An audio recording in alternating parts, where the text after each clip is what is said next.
alaykum. İlgi nazar programımız arqılıq sırtışıp kelip atqan qadirli görürmenler. Programımızın bugünkü sanını görüşünlerini qarşı alımız. Biz bu san programımızı Tökpikarlar ve Uçur Köznigi saytlarımız boyunca orlaştırdık. Qani yaqtırıp görgeysizler.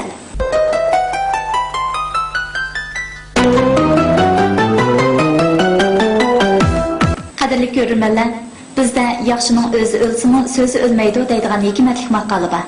Şundaq. Bu to'limi chunqur falsafaviy ma'noga to'yingan maqola bo'lib, al-Vatan uchun xayrli ishlarni qilgan qadrdon kishilar nomining abadil abad o'chmaydiganligidek haqiqatni dalillab turadi.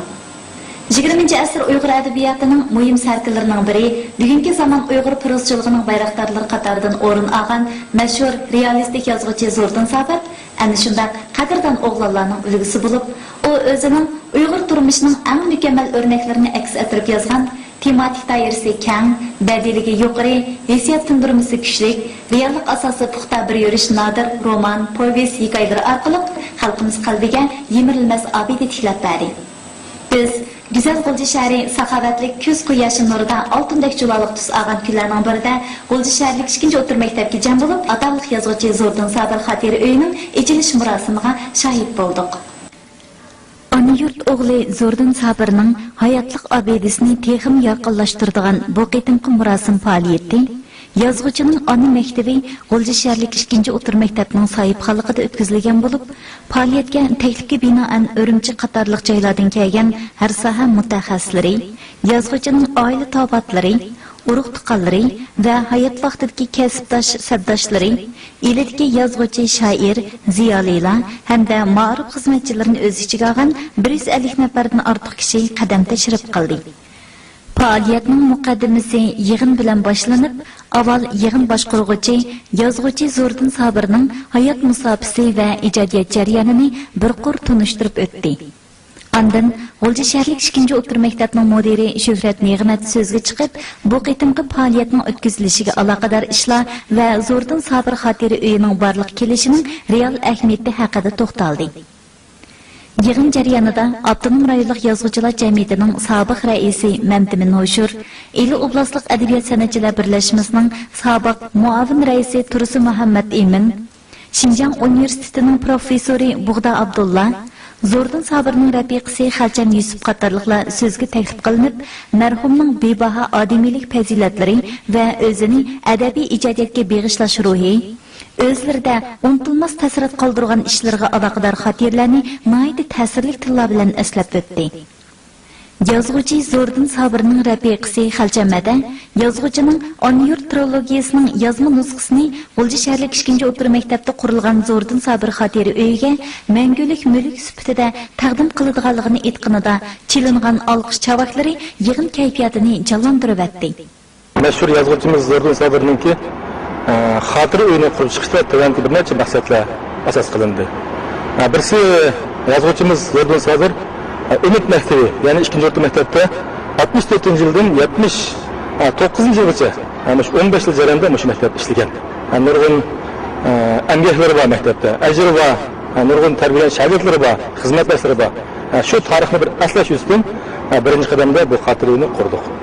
Ikkinchisi navbatdagi yangi dars islohotiga maslash, ya'ni jonliq maslash, ilmiy o'rgatish maqsadida biz maktabga shu xotirani qurib, keng ijodiyatchi o'quvchilar ishidiki onga havaskor o'quvchi mushularning texmi ijodiga zo'r to'p qo'yish maqsadida, ravolash maqsadida shu xotirani qurib chiqdik.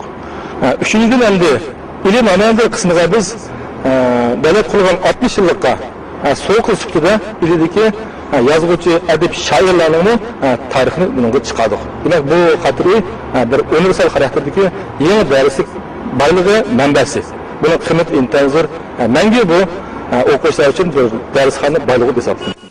Yig'in davomida yana sobiq muavin oblast boshlig'i Sabriddin Umar, Abdunum rayonlik xalq qurultiyi doimiy komitetining sobiq muavin mudiri Mijit Nosir apandining xotira uyiga yozgan beg'ishlama so'zini o'qib o'tdi. Yig'in oxirida Zo'rdin Sabirga atalgan Peyg'am nomli naqsh qo'yilib, ko'pchilikning yozuvchini cheksiz seg'inish hissiyotiga barham bo'ldi. Zo'rdin Sabir xotira sarayi Abdunum rayonimizda o'tgan yozuvchi, shoir va boshqa ijodiyotchilarning birinci kıtım içilgan hatırı sarayı bulup kaldı. Bu nihayet yaxşı bir başlanış oldu. Neyin karşılıkça yat yetiş ölgenler için en çok mukafat, en çok seviniş, en çok ulanı hürmetleş. Meşhurlu hatırı sarayını zordur sabırını yat yetişinin hürmetleşinin en yaxşı bir ifadesi. Mağluben bunun için mındak faaliyetler, mındak eyler devamlı bulduğu işinime. Yığından keyin xotira uyining ichilish murosimi o'tkazilib, Savardin Ömer, Bug'da Abdulla, Mantimin Hoshur, Muhammadjon Rashidullah Zo'rdin Sabir xotira uyining lentisini kesdi. Yığın qatnaşqıçılары vazmin qadamlar bilan yozuvchining nomiga qurilgan xotira uyini ekskursiya qilishdi. Bu xotira uyi G'o'lji shaharlik muarif idorasining qo'llab-quvvatlashi, har qaysi soha kishilarining yaqindan hamkorlashishi va G'o'lji shaharlik 2-o'rta maktabdagilarning uzoq vaqt tayyorlik ko'rishi natijasida qurilgan bo'lib, uningga yozuvchining hayoti va ijodiy faoliyatlariga oid nurg'unlagan qimmatli suratlar, uning asarlarining asli nusxalari va har qaysi matbuotda nashr qilingan nusxalari hamda u ishlatgan turmush buyumlari qatorliq narsalar, shundaqla elida tug'ilib o'sgan yozuvchi shoirlarning qisqacha tarjimaholi va suratlarimi qo'yilgan. Zo'rdurkan bugungi zamon Uyg'ur adabiyotidagi yirik vakillaridan biri. Bu yalnız Uyg'ur adabiyotimizning yirik vakillaridan biri bo'lib qolmasdan, xalqaro ta'siri va shundaqla Jungo asonliq millatlar adabiyotidagi muhim bir shaxs. Zo'rdun Sabir Uyg'ur adabiyoti uchun butun vujudi bilan berilgan odam. O o'zining Anujut romanini hayotining oxirida o'zining og'riq bo'lishi, ko'zlarininki ko'rmasligini texnik ig'irlab ketishi qatorliq shunday ishlar qarmay, eng oxirida yozib chiqdi. Shu romanni yozib uzun o'tmay olamga o'tdi. Bugun 2-o'rta maktab Zo'rdun Kamninki hayotiga bag'ishlab bir xotira sapti bir yaxshi ish. Biz Zo'rdun Kamni qancha hurmatlasak arziydigan, qancha izzatlasak bo'ladigan bir ulug' odam. Zo'rdin Sabir 1955 yildan e'tiboran adabiy ijodiyotga qadam qo'ygan bo'lib, shu yillarda Oq o'rik, U meni kutgan ishkan, Yolg'iz buloq, Baxtsiz qiz nomli she'r va hikoyalarni, Etis beshidagi Ka'ba, Do'stlar qatorliq drama operalarni yozgan. 1972 yildan boshlab asosiy kuchini hikoya ijodiyatiga qaratib, Sirdosh qalblar, Tog' kayniga o'tkichi, Saharchi, Bahar boyning kunlari qatorliq hikoyalarni oq-oqidan e'lon qilib, o'qirmanlarning kuchli diqqatini tortgan. 1979 yili Abral shamollari nomli tunji romanini yozgandan keyin yirik asarlar ijodiyati ustida izlanib, 1998 yili taqdir qazo yetib bizdan ayrilgancha Subihi, Archa yaproqi, Jigdalar pichirlaydi, Kashkuz qatorliq 19 povest, Do'lan yoshlari, Xo'shnilar, to'piliq yo'l, Unutmayman Gulsara, oxirgi Podichi qatorliq 86 parcha hikoya, Izlanish, Ata, Aniyurt qatorliq 4 roman, Tuman qatorliq 2 drama va nurg'un adabiy nazariy maqolalarni yozib, Uyg'ur adabiyotiga yiqilmas ma'naviy obidasini qoldirib ketdi. Uyg'ur prozchiligida badiiy ifodalashning yangi pallasini yaratdi. Siz Zo'rdin Sabir efendi bilan uzun muddatli sirdosh do'st bo'lishingizdan bilan shu xotiraning ichilish marosimini ikki so'z aytgan bo'lsangiz. G'o'lji Umid 2-o'rta maktab Zo'rdin Sabir xotira sarayini qurdi. Menimcha bu ma'rifatga cho'ng bir taraqqiyot. Bizda nazariya bo'lish kerak, amaliyot bo'lish kerak. Oldingi avlodlarning qanday yashaganligi, qanday o'rganganligi, qanday ijod qilganligi bu keyingi avlodlarga nisbatan aytgan vaqtida bu bir tepishmoq. Ular hozirgi yoshlar ularni asarlarini ko'rgan bo'lsa, ular sirdosh fursatiga ega bo'lolmagan. Shunday Boshqa qilganlik uchun bir nazariya, bir amaliyot, suratlar, shuningdek boshqa detallar orqali yozuvchining hayotini bolalarga tushuntirish, qoldirish teşvik qilish, mükemmel bir adam yaratish, bilimlik, aqlli, sog'lom kelgusiga bora oladigan avlodlarni yaratish yo'lidagi şu ma'rif xizmatiga münasibət cho'ng bir turtki bo'ladi. Bu yolg'iz huzurlar emas. Abdum rayonimizning mayli shimoli, mayli janubi olsun, bütün maktablarga zo'r ta'sir ko'rsatadi. Bundan o'rganish kerak. Shunday qilganda biz ma'rif islohotini haqiqiy cho'nqur holda qanot yordira olamiz deb o'ylayman. Odam o'z ajr mehnati badaliga qadr taxtiga chiqadi. Uning nomi uning ijtimoiy nufuziga emas, balki uning kishilarning ma'naviy dunyosiga ko'rsatgan to'kpis qimmatidan yorqinlashadi. Unutilmaydi. Yozuvchi Zo'rdin Sabir ana shunday yuksak to'kpis sahibkori va fazilat egisi sifatida ulug'lang'usi. Endi bu Zo'rdinninki endi orzu qilganini Muş hayat vaqtimda şu andı jutni bir yezib chiqasam bo'ladi demişni bu bir cho'ng kitob. Amma tasam ömrüm yer berama, lekin mushni cho'qim men yezib chiqarishim kerak degan bir orzusi bor. Uningga tugagandan keyin kitob chiqdi, yetti orzu. Yana bir orzusi o'zininki yurtim shu Bo'stonda bir xotira uy qilish orzusi bor. Men tugab kelsam mening Yasedimle aşağıya koyuyorlar, şundak bir hatır öyle sap koyma, ben kimli kelse kelip yani ziyaret kılıp gidiyordu, ben bu işte Xudayım bir çokum kılmayan diye arzusu var. Yani o arzusu onlara kısık gelip yetemmeyen. Onda bugün şu arzusuna ikinci öğretim mektep Şevcanı Şükret efendim mektep güç çıkarıp bu arzusuna bunlar yetkizdi. Bugün yetti bu arzusuna. Şunun için ben Nayt xoşal oldum. G'o'lji shaharlik 2-chi o'tir maktabda o'tkazilgan ataqliq yozuvchi Zo'rdin Sabir xotira uyining ochilish murosimi ajoyib ahamiyatli ta'sirotlar bilan oyoqlashdi.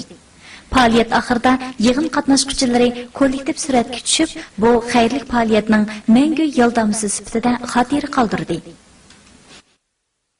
Qadrli ko'ruvchilar, Ahırda biz ataqlıq yazğıcı Zo'rdin Sabir xotira uyini qurib, yazğıcı şairlarni va el uchun to'kib qo'shgan el o'g'lonlarini qadrlashning yangroq simfoniyasini yangratgan G'o'lji shaharlik 2-chi o'tir maktabning mazkur xotira uyini texmo mukammal qilib qurib chiqish yo'lidagi tirishchiligiga utuq tilaymiz.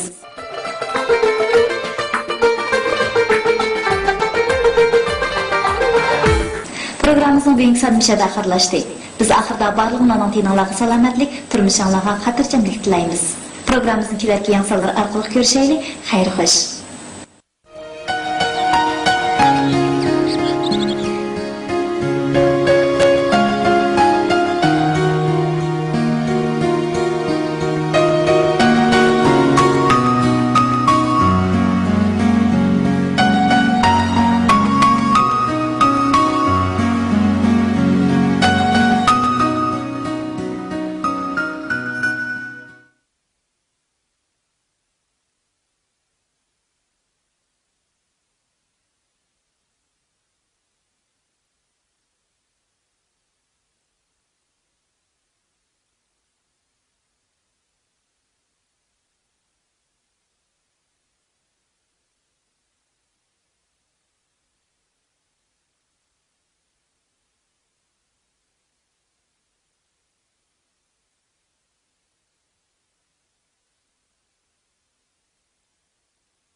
O'rin olgan mashhur realistik yozuvchi Zo'rdin Sabir ana shunday qadrdon o'g'lonlarning ulgusi bo'lib, u o'zining Uyg'ur turmushining eng mukammal o'rnaklarini aks ettirib yozgan tematik doirasi keng, badiiliigi yuqori, hissiyot tundurmasi kuchli, reallik asosi puxta bir yurish nodir roman, povest, hikoyalar orqali xalqimiz qalbiga yemirilmas obida tiklab berdi. Biz Güzel G'ulji shahri saxovatlik kuz quyoshi nurida oltindek julaliq tus olgan kunlarning birida G'ulji shaharlik 2-chi o'rta maktabga jam bo'lib, atalliq yozuvchi Zo'rdin Sabir xotira uyining ichilish murosimiga shohid bo'ldik. Fikrlar va uchur ko'znigi saytlarimiz bo'yicha o'rlashtirdik. Qani yoqtirib ko'rgaysizlar.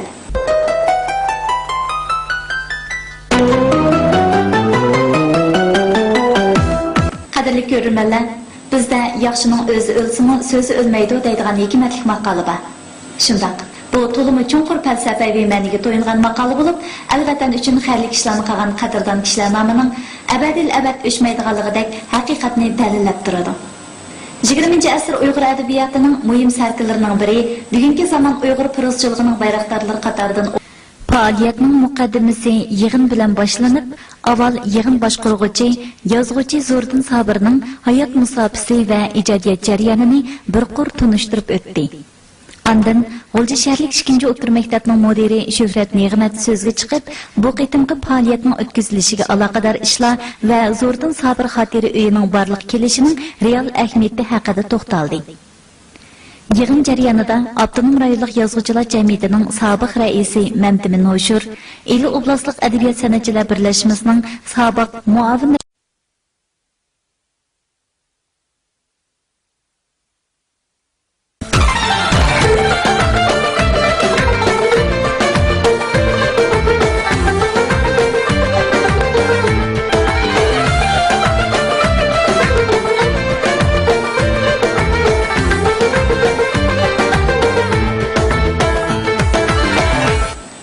Assalomu alaykum.